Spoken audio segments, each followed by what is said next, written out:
Satu, quality time. Oke, satu quality time. Dua, physical touch. Oke. Lah, Ya, kenapa nih? nggak apa-apa, nggak apa-apa, kan? bagus. Tiga, yang ini, words of affirmation. Oke, Itu kata-kata gua suka. manis Ya. ya. Kalau dipuji gue tuh rasanya, wah, gue dipuji nih sama cowok gue gitu. Ya. Jadi tolong cowok gue sering-seringlah memuji gue ya, karena gue suka.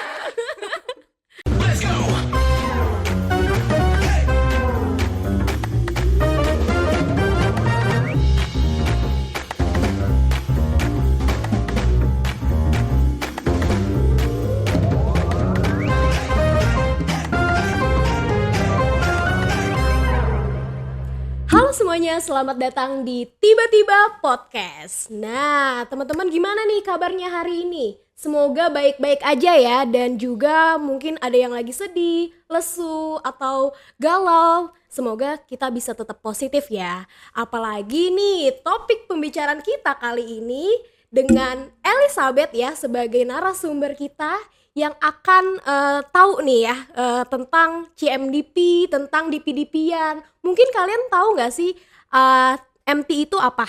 Ada yang tahu MT itu apa?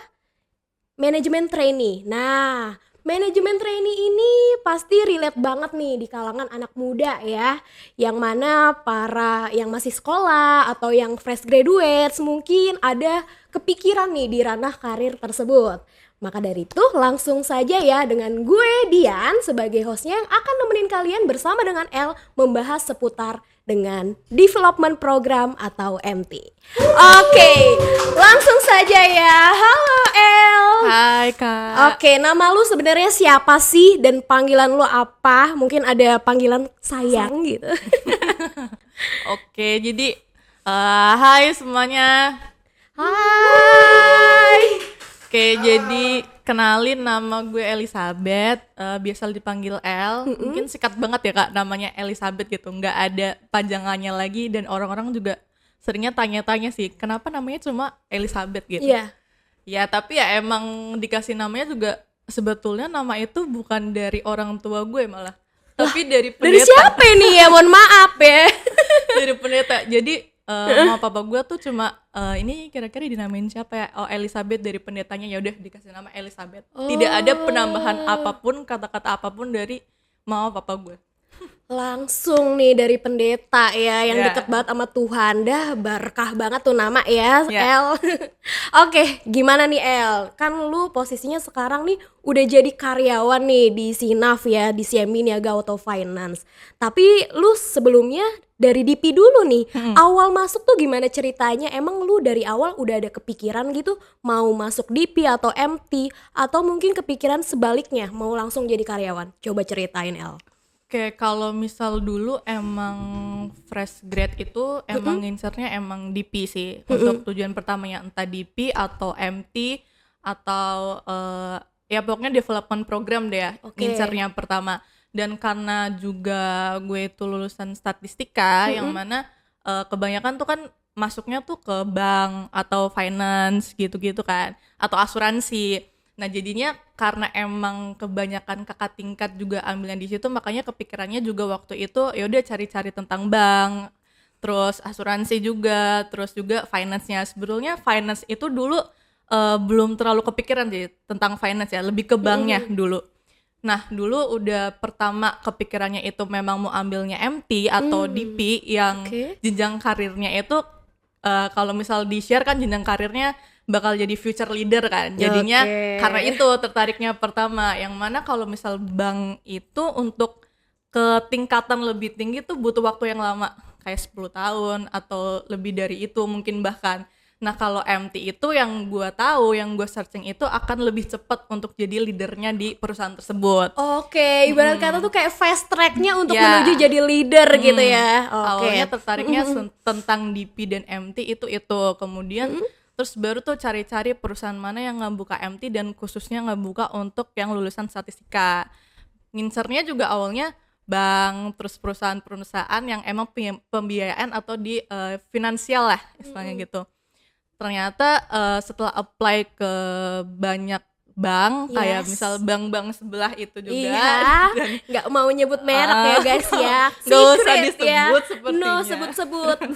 Ya pokoknya itulah ya, yang biru, merah dan sebagainya itu. Oh, ada warnanya ya sekarang sebutnya. Terus Oke. juga apply di CIMB ini juga. Oke. Pertama di banknya itu apply juga. Nah, kebetulan juga waktu cari-cari di Jobstreet, Yes. gue dulu apply-nya Jobstreet atau enggak LinkedIn, Mhm. Kaliber itu sih yang perlu dicoba untuk fresh grade cari lowongan kerja ya. Nah, catet tuh guys ya. Nah, kemudian bisa tuh di Jobstreet muncul tentang Sinaf. Awalnya kan CIMB Niaga dulu ya, belum terlalu aware terkait dengan finance-nya. Oke. CIMB Niaga, oke, apply.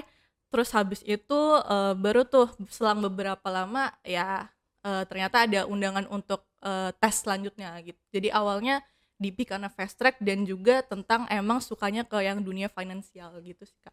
Oke, nah tapi menurut lu nih, kalau misalnya dari segi pribadi lu, statistika kan jurusan lu, kira-kira seberapa relate sih dengan yang lu ambil di bidang finance ini? Menurut lu gimana? Oke, kalau dari CMDP-nya dulu ya. Iya, oke, kita bahas dari lu DP ya, pertama kali ya, kalau boleh tahu itu pertama kalinya lu DP ya? Iya, di collection batch 1. Batch 1, oke.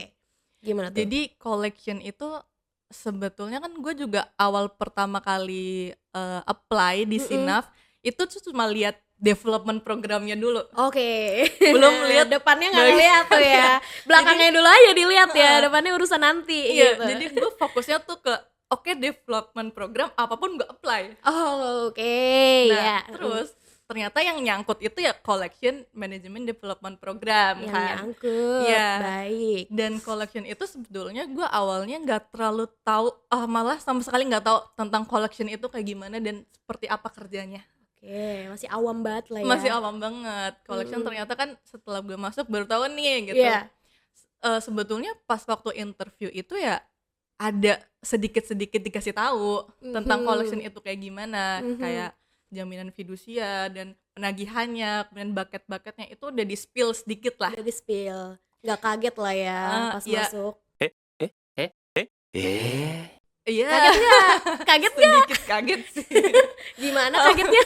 Setelah berjalannya waktu ya, oh ternyata gini ya collection ya gitu. Oke. Nah, kalau setelah berjalannya waktu ya, tentang collection ini sebetulnya ke statistik banget sih enggak ya. Kalau bisa dibilang ya, karena gue pun ngerjainnya ya kayak project-project.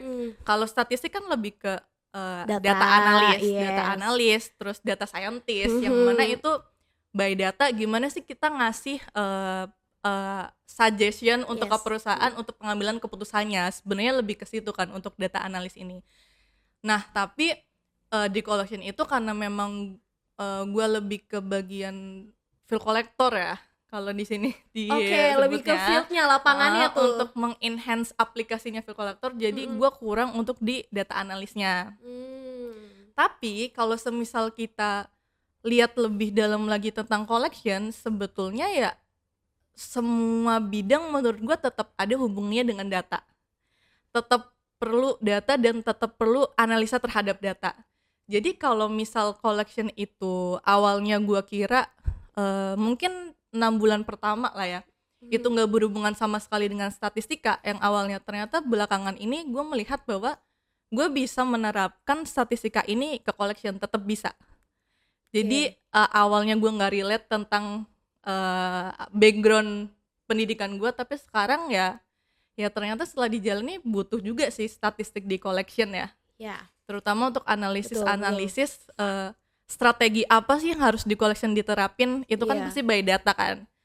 Jadi ya bulan-bulan belakangan ini cukup melihat bahwa tetap relate sih jurusan gue untuk di collection statistik ini. Jadi nggak ada sia-sia ya dari yang kita belajar kemarin, pasti ya sedikit tuh ada gitu yang relate, dan tentunya itu bikin kita jadi aware, oh kedepannya gue harus melakukan A, melakukan B, C, D gitu ya. Bahkan setelah dijalanin pun malah butuh banget analisis data sih sekarang untuk di collectionnya ya. Awal-awalnya enggak nih untuk enhancement simul dan sebagainya, cuma belakangan ini lagi banyak untuk membutuhkan ilmu-ilmu statistika atau analisis data untuk perusahaan ambil keputusan strategi di collection sih. Nah, berarti sekarang nih kalau boleh tahu berarti lu specifically lebih ke strateginya nih sekarang. Boleh ceritain nggak? Sekarang lu sebagai apa dan apa aja daily activities yang lu lakukan gitu ya? Boleh ceritain coba. Oke, kalau misal di collection itu kan kita tuh CMDP bertiga ya. Oke. Ada gua sama 2 teman gua tuh, CMDP pokoknya bertiga. Nah, sebenarnya udah ditempatin di masing-masingnya, yang mana 2 teman gua itu ada di bagian penagihan terkait by phone, by telepon, desk Nagih call, lewat telepon tuh ya. atau juga tentang ada juga yang dari robotiknya, dan gue di bagian bill kolektornya. Bentar. Tadi apa? Robotik gitu Ya, ya. Jadi ada di collection ini bahas tentang robot juga nih ceritanya. robocall, penelponan dengan robot. Oh, keren ya guys ya. Ada human dan ada Wah, non-humannya juga. Oke. Boleh lanjut. Nah, terus di bagian file collectornya itu gue lebih megang ke enhancement di bagian aplikasinya. Yang mana aplikasi di sini bilangnya Cimol ya, Collection Mobile Application. Nah, Aplikasi mungkin yang buat collection gitu ya, kan. itu aplikasi itu tuh buat file collector visit dan sebagainya. Pokoknya semua alat yang digunakan, yang dibutuhkan oleh file collector untuk penagihan itu ada semua di Cimol. Alamat, nomor telepon, ya informasi-informasi tentang debitur lah ya, pokoknya itu ada di Cimol, dan file collector diwajibkan untuk menggunakan Cimol ini saat beraktivitas. Nah, untuk gue sendiri tugasnya itu adalah mengenhance gimana Cimol ini bisa dimanfaatkan sebaik mungkin, Seefektif mungkin oleh file collector. Dan bisa gimana sih caranya head office nih yang jaraknya jauh-jauh ya dari cabang ya. Kita kan nggak mungkin tuh nge-monitor 36 cabang ya di Sinap ya. 36 cabang satu-satu itu tuh susah. Nah, gimana caranya biar kita bisa memonitor atau mengkontrol cabang-cabang ini, file collector ini, yang mana file collector itu kan jalannya kemana aja gitu, susah untuk dikontrol sebetulnya. Nah, gimana biar head office ini bisa memonitor dan mengontrol. Nah, enhancement yang gue lakukan adalah untuk mengontrol dan juga memonitor jalannya file collector by Cimol, by aplikasi. Oke, menarik banget ya, by aplikasi yang bisa ngontrol semua orang collection yang ada di lapangan. Oke, nah pertanyaannya nih, apa sih tantangan lo nih dari mulai lo masuk DP sampai sekarang jadi karyawan yang fokusnya ngerjain Cimol ya, daily activation collector, lo monitor, tantangannya apa? Tantangannya kalau di bagian gua itu lebih ke menjawab semua pertanyaan file collector. Oke. Jadi jujur ya, gua itu adalah orang yang sebenarnya jarang untuk membalas chat orang lain atau mengangkat telepon orang lain. Awalnya agak cuek ya. Jadi kayak kadang tuh orang sampai sebel, kenapa sih slow respon banget gitu, kenapa tiap telepon nggak pernah diangkat gitu. Tapi gue emang malas, kadang tuh malas untuk ngebuka chat orang atau ngangkat telepon. Paling malas gue kalau ditelepon sama orang gitu, gue malas untuk ngangkat. Even kayak keluarga gue juga kadang gue sorry banget ya mah kakak. Ya, lebaran dulu kita ya. Kadang kalau misal gue lagi capek, gue nggak angkat sengaja karena emang gue mager dan capek aja untuk ngangkat telepon itu. Nah, sekarang gue ditempatin di bagian yang mana orangnya tuh banyak banget, Kak, dan lu harus berhubungan sama orang itu. Dan gue harus berhubungan sama orang-orang file collector itu. Kayak bayangin kita ada beberapa bucket kan. Iya, banyak. Satu bucket aja tuh 400-an orang. Aduh. Nah, gue harus menjawabin sebagai, ibaratnya sebagai helpdesk-nya mereka lah ya, untuk semua kesalahan atau misal ada aplikasi error dan sebagainya, gue tuh helpdesk-nya gitu. Jadi mereka semua tanya tuh ke gue, dan gue nggak dipaksa juga ya. Karena gue bertanggung jawab untuk membalas pertanyaan-pertanyaan mereka. Itu sih yang awalnya susah ya di gue ya, karena gue yang orangnya emang gak jarang buka HP, susah untuk ngebalas chat orang dan angkat telepon. Sekarang diharuskan untuk kayak gitu. Itu tantangannya. Karena ada rasa tanggung jawab, itu yang paling penting ya yang dipunya oleh seorang DP ya. Apalagi udah berhubungan sama orang-orang di lapangan yang mana Iya. mereka butuh arahan gitu ya kan. Mm-mm. Nah, tapi kok gue jadi pengen bahas dari segi personality lu ya, Oke. mungkin ya. Mungkin lu tipenya basicnya ke introvert kali ya. Jujur nggak tahu ya, orang-orang tuh kalau Iya. misal gue ngomong gue introvert, orang-orang nggak percaya juga. Pembohong, kau pembohong. Gak Kalau percaya gue juga tuh, introvert. kenapa? Jadi lu yang mana nih? Nah, ambivert kali ya. Kodok gitu ya. Dua-duanya. Kodok ya, bisa di dua alam gitu. Nggak tahu kalau misal gue ngomong kayaknya gue tuh introvert deh, terus mereka ya kali lu introvert, nggak mungkin lu ekstrovert banget kali gitu. Iya, mungkin ada juga yang dibilangnya. bilang, lu bukan kaum gue intro, lu mah beda gitu Iya, kali ya. nggak ada yang memvalidasi kalau gue tuh introvert. Berarti sebenarnya lu basically ekstro kan? Harusnya ya. Harusnya, lu merasa harusnya. seperti apa? Energi lu habis ketika ketemu sama orang? Enggak sih, gue suka sih ketemu Suka? banyak orang. Ya udah, berarti lu ekstro. Betul, cuma Oke, cuma kalau untuk membalas chat dan telepon gue agak berbeda karena gue mager gitu untuk ngelakuin itu. Oke. Kalau ketemu langsung gue suka. Oke. Kalau ketemu langsung, tapi kalau by phone atau by chat gue agak kurang ini sih. Oke, terus gimana nih cara lu mengatasi tantangan yang lu hadapin itu?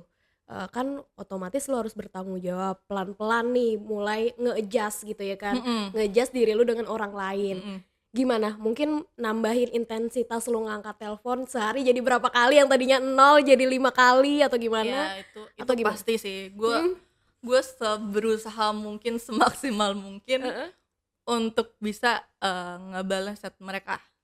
Oke.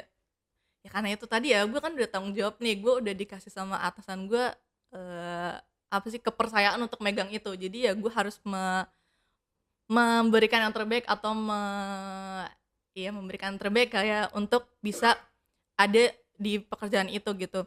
Ya paling sekarang kalau misal emang ada yang chat, ya gue balas, walaupun mungkin balasnya nggak se-fast respon itu juga ya. Minimal dalam hari itu ya gue pasti balesin mereka sih untuk mengatasi tantangan itu ya. Karena ya Oke. gue lebih kepikiran kayak mereka kerja juga nih, terus mereka nggak tahu harus ngapain, terus gue yang harusnya bisa ngasih mereka pengetahuan itu untuk ngapain, gue juga nggak kasih gitu. Jadi mereka harus bertanya ke siapa kalau bukan ke gue gitu. Ada pemikiran kayak gitu juga di gue. Iya, benar. Jadi harus benar-benar improve ya apa yang lu alami sebelumnya jadi lebih better gitu ya ke Dan depannya. fitur-fitur baru itu pun kan maksudnya kita head office yang mengenhance ya, yang mana kolektor itu kita kasih fitur baru nih dicoba. Kalau misal ada error atau ada kendala, ya kita doang yang harusnya kasih tahu mereka atau memperbaiki itu biar nggak berkendala, karena kita yang memperkenalkan fitur baru itu ke kolektor. Iya, lu jadi garda terdepannya buat mereka ya. Oke, terus gue denger lu juga ngurus yang namanya SEO office. SEO office itu gimana sih maksudnya? Beda nggak sih sama daily activities lu yang lu kerjain tadi sebelumnya sama orang-orang lapangan? SEO office ya, jadi gue per bulan ini ya. Oh, jadi baru nih? Di Oke. officially jadi COE, Center of Excellence dari collection. Jadi CEO office itu di atas ada Mas Pras, ada Kak Ica, ada Pak Taufik sebagai headnya. Nah kemudian di masing-masing direktorat itu ada yang namanya Center of Excellence, yang mana Center of Excellence ini langsung direct supervisory-nya itu adalah BODC-nya.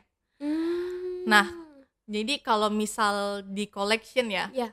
di collection itu Pak Aris bilangnya COE dan juga tim yang kayak Pak Jacob, Pak Didi dan yang lain-lain head of collection itu Batman dan Robin. Iya nggak sih, bener nggak? Batman dan Robin. Bener ya. Ya, jadi Batman-nya itu adalah yang bagian emang terjun langsung ke angkanya, yang pokoknya payment gitu. Nah Robinnya ini adalah bagian strategiknya. Oke. Jadi COE atau Center of Excellence ini adalah sebagai otaknya atau bagian strategiknya di direktorat tersebut. Jadi kita yang mengakomodir semua apa sih yang harus diperbaiki di direktorat tersebut, apa yang kurang, apa yang harus di-enhance dari divisi tersebut. Nah, itu tuh bagian dari Center of Excellence. Jadi semua inisiatif atau program-program yang akan kita jalankan di divisi tersebut untuk lebih baik ya ke depannya, itu Center of Excellence yang mengakomodir lah. Oke, gitu. berarti itu semacam inisiatif yang didapetin dari evaluasi sebelumnya gitu ya. Mm-mm. Tapi bahas juga terkait perencanaan gitu nggak? Planning mungkin? Ya pastinya ya. Pastinya Pokoknya ya. bagian dari Bagian dari strategiknya strategik semuanya. itu Center of Excellence.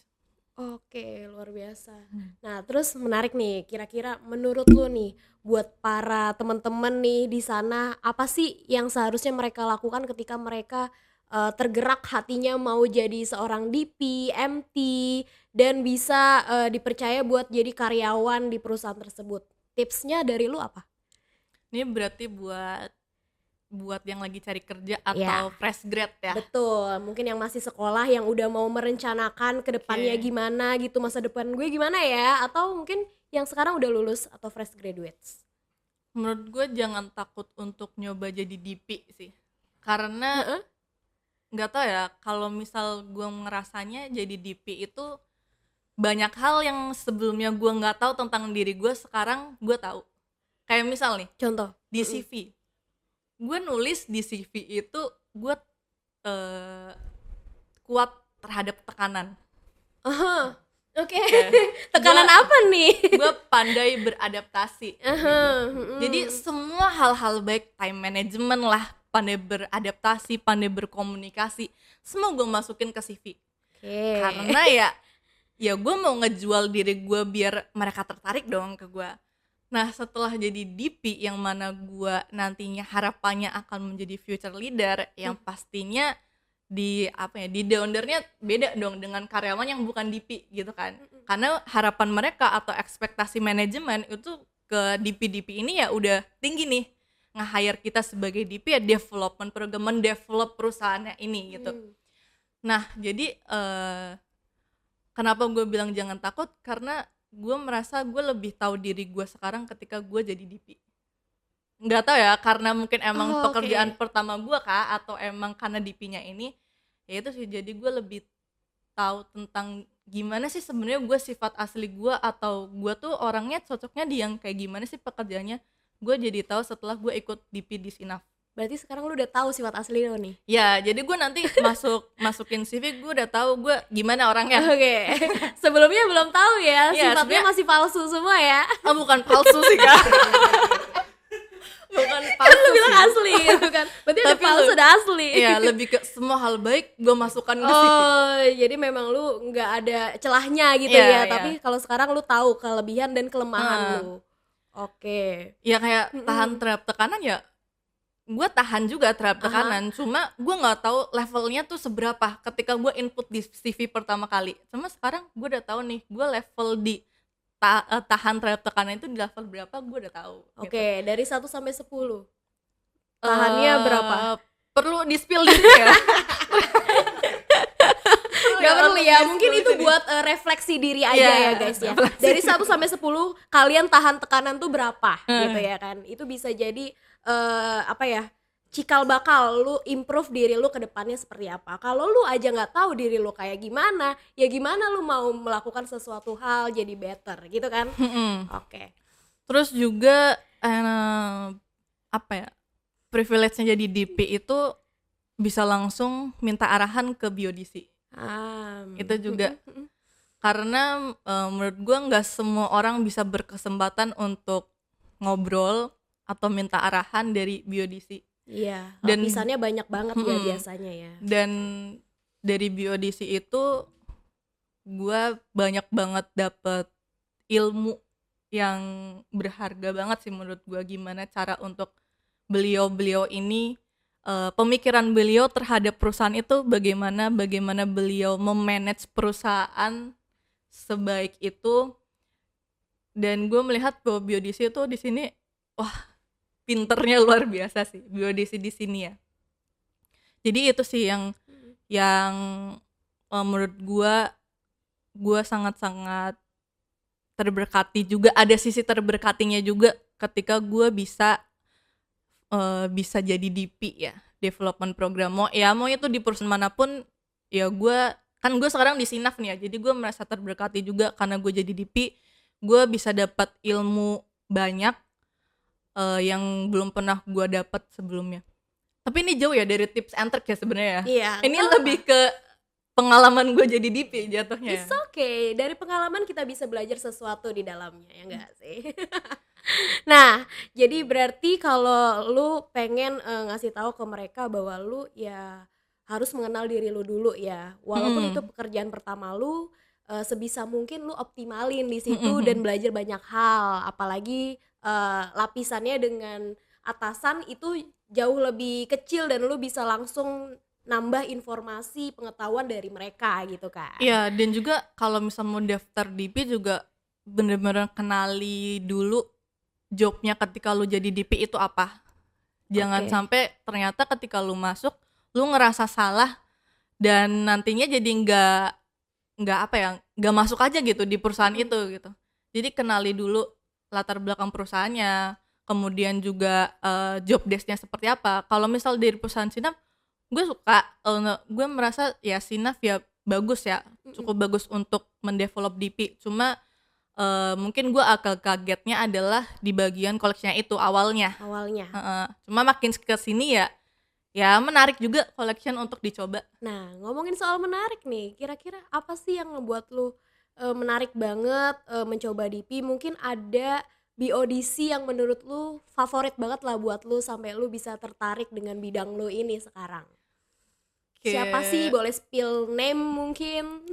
Kalau gue sih Pak Anton sih tetap. Pak Anton is the best ya. Iya. Walaupun terlepas dari karena gue collection ya, tapi gue memang melihat Pak Anton itu ya seseorang yang gue cukup kagumi untuk di Sinaf ya. BODC Pak Anton sih. Pak Anton karena ya itu gue tuh ngerasa kayak gue yang awalnya nggak ngerti apapun tentang collection, tentang finance juga sebetulnya gue nggak terlalu belajar juga. Cuma Pak Anton tuh bener-bener kasih tahu dengan sabar dan ngajarin banget. Dia semua yang dia semuanya tuh dia pengen kita tahu gitu. CMDP ini oke, lu belajar insentif, lu belajar tentang gimana review pagi, terus gimana cara setting target dan sebagainya. Beliau tuh ngajarin kita banget sih. Dan jadi dia role model lu banget ya. Cara beliau ngelit timnya juga menurut gue keren sih Pak Anton. Wah, beri tepuk tangan buat Pak Anton ya. Luar biasa. Oke. Nah, terus kalau lu sendiri kan udah ada di yang ranah memang pengen improve ya your skill, pengen belajar banyak hal dari Pak Anton juga dan dari teman-teman collection juga. Nah, kira-kira ada nggak sih gambaran lu ke depannya gimana? Mungkin lu bisa taruhlah waktu 5 tahun ke depan lu mau jadi seperti apa sih gitu kan, dengan bidang lu saat ini, loncatan lu nanti akan gimana gitu. Wah, cukup bingung untuk menjawab pertanyaan ini ya. Mungkin bisa spill satu hal aja gitu. 5 lu tahun mau jadi leader lagi ya? ke depan tuh kayak gimana kah? Kayak Pak Anton kah 5 tahun ke depan? Kira-kira udah bisa belum ya jadi sosok yang seperti itu? Lebih ke bukan jabatannya sih kalau gue. Lebih ke apa tuh? Kalau sosoknya gue pengen jadi sosok seperti Pak Anton. Sosoknya ya, bukan jabatannya ya. Oke. Ya pastinya di 5 tahun ke depan gue gak berharap untuk ada di posisi ini terus ya. Di Iyalah, posisi sekarang. Yang ada lu di comfort zone aja ya kan. Gue pastinya ingin mencoba untuk punya tim, manage untuk tim gue gimana kerjanya. Kalau sosoknya ya gue pengen jadi seperti Pak Anton. Cuma kedepannya ya pastinya gue pengen ada di next step lagi 5 tahun ke depan. Gue bisa jadi leader di Sinaf sih. Oke. Luar biasa memang ya. Jadi kita amin. Jadi itu cita-cita yang memang luar biasa ya buat ngelit seorang beberapa orang dan banyak orang tim itu juga banyak challenge-nya dan lu mesti belajar banyak hal. Ya. Gitu. Oke. Luar biasa. Nah, kira-kira nih kalau lu mau ngasih gambaran buat teman-teman fresh graduates gitu ya ke depannya dari 1 sampai 10 mereka perlu nggak sih milih DP atau MT?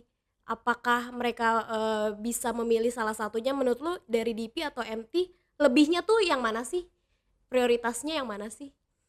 DP atau MT? Iya. Lebih ke MT atau DP? Menurut lu? Kalau DP atau MT jujur gue nggak tahu ya. Iya. Lebih pilih mana ya. Cuma kalau untuk jadi officer atau DP deh. Oke. Mungkin lebih ke situ ya kalau lebih gue ke ya. situ lu. Soalnya MT dan DP pun di Sinap juga ya kita pernah dijadikan satu tim gitu. Jadi kurang Jadi nggak terlihat ada perbedaan perbedaan signifikan gitu ya. Jadi kalau misal ditanyanya adalah lebih pilih jadi MT atau DP atau officer, Lebih officer atau DP? enggak, gue lebih pilih DP. Oh jadi gitu ya. Jadi lu merekomendasikan teman-teman yang fresh graduates atau yang memang masih sekolah untuk meniti karirnya untuk memilih DP daripada officer gitu Iya. ya. Wajib dicoba DP. Wajib dicoba. Oke, nah menarik nih. Berarti emang DP ini bener-bener recommendation ya dari lu ya. Nah, tapi di samping itu gue mau bahas sedikit nih tentang yang tadi kan kelemahan lu adalah sukar gitu ya, susah gitu ya buat ngebalesin secepat mungkin. Nah, pertanyaannya kalau cowok lu gimana? Gimana? Kalau cowok? So yang mana nih? Punya banyak teman lelaki sepertinya bikin bahagia. Oh buset. Oh my god, banyak ternyata ya. Enggak. Perlu dibilangin gak nih ke cowok aslinya? Gimana? Ya salah satu aja lah lu pilih, terserah deh. Enggak, emang cuma satu. Cuma satu. Oke, ya disclaimer cuma satu ya guys. Cuma satu. Ya. Pengecualian sih ya buat dia tentunya. Kalau balesin chatnya dia ya pasti secepat mungkin. Secepat mungkin. Iya. WA-nya tuh dipisah apa enggak, enggak? tapi karena dia apa? Dipin. Oh tentunya. Yeah, boy. Kalau itu tentunya. Enggak, cuma karena sama-sama kerja. Jadinya ya pastinya nggak akan mengganggu waktu kerja juga gitu. Kalau siang-siang sampai jam pulang kantor ya emang nggak chattingan juga, paling makan siang. Iyalah kan. Gitu. Nah kalau misal abis itu baru sebenarnya jarang chattingan juga sih. Gue sama sama teman dekat gue ini emang jarang chattingan juga. Temen deket. Run. Temen deket. Jadi selama ini cuma temen deket. Enggak, sama pacar gue ini. Oke, gue malu-malu lah ya. Memang jarang chattingan. Iya. Lebih ke karena bahas love language kali ya. Ya ada 5 tuh. Lu yang mana? Gua itu emang quality time. Quality time. Mm-mm. Udah satu aja tuh. Biasanya Dan kan dia orang tuh bisa juga ada quality time. sama. Heeh. Jadi ketimbang chat atau telepon kita lebih suka untuk ketemu. Oke. Jadi weekend ketemu, pulang kantor ketemu. Jadi memang abis ketemu pulang kantor tidur udah. Emang jarang untuk telepon dan juga chat sih. Oke, berarti lu tipe yang nggak bisa LDR gitu ya? Gak bisa. Nggak Gue bisa, juga ya? bingung ketika nanti gue LDR gue gimana, kayaknya gak bisa deh.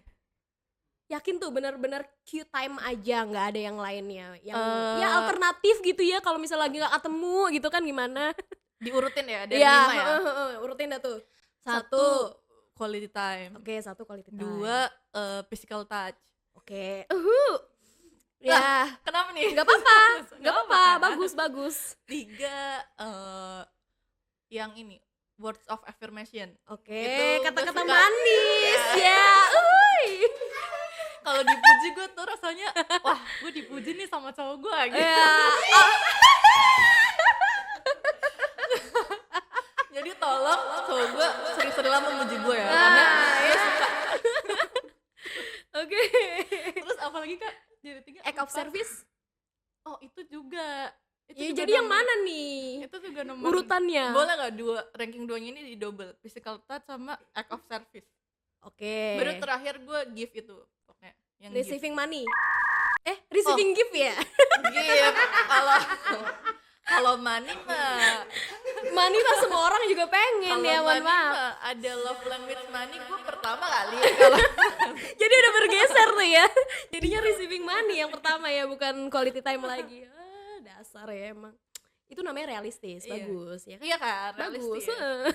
Jadi nggak ada masalah Nggak ada masalah. terkait gue yang susah jarang chat susah balas chat atau angkat telepon karena gue emang ya ketemu orangnya Lu sering ketemu gitu. setiap hari ketemu. Oh iya, setiap hari ya. Oke ya guys, jadi ini seputar kehidupan DP ya, dari mulai dia awalnya dari DP, dari CMDP atau Collection Manager Development Program. Nah, terus sekarang dipercaya jadi karyawannya Sinaf ya untuk bahas ya soal Cimol dan juga memonitor orang-orang di lapangan yang terutama bidangnya adalah kolektor. Itu menarik banget. Jadi itu adalah salah satu alternatif yang teman-teman bisa coba kalau teman-teman pengen cari kerjaan dan pengen punya jalur fast track untuk menjadi seorang leader ya yang hebat. Nah, jadi teman-teman, di sini gue mau ngucapin terima kasih banyak ya sama El karena dia udah berbagi knowledge-nya. Thank you El ya. Udah sharing pengalamannya dan juga kegiatannya juga. Harapannya ini bisa memberikan kita insight, wawasan, pengetahuan yang luar biasa sehingga kita bisa meniti karir kita ke depannya seperti apa. Oke. Terima kasih El.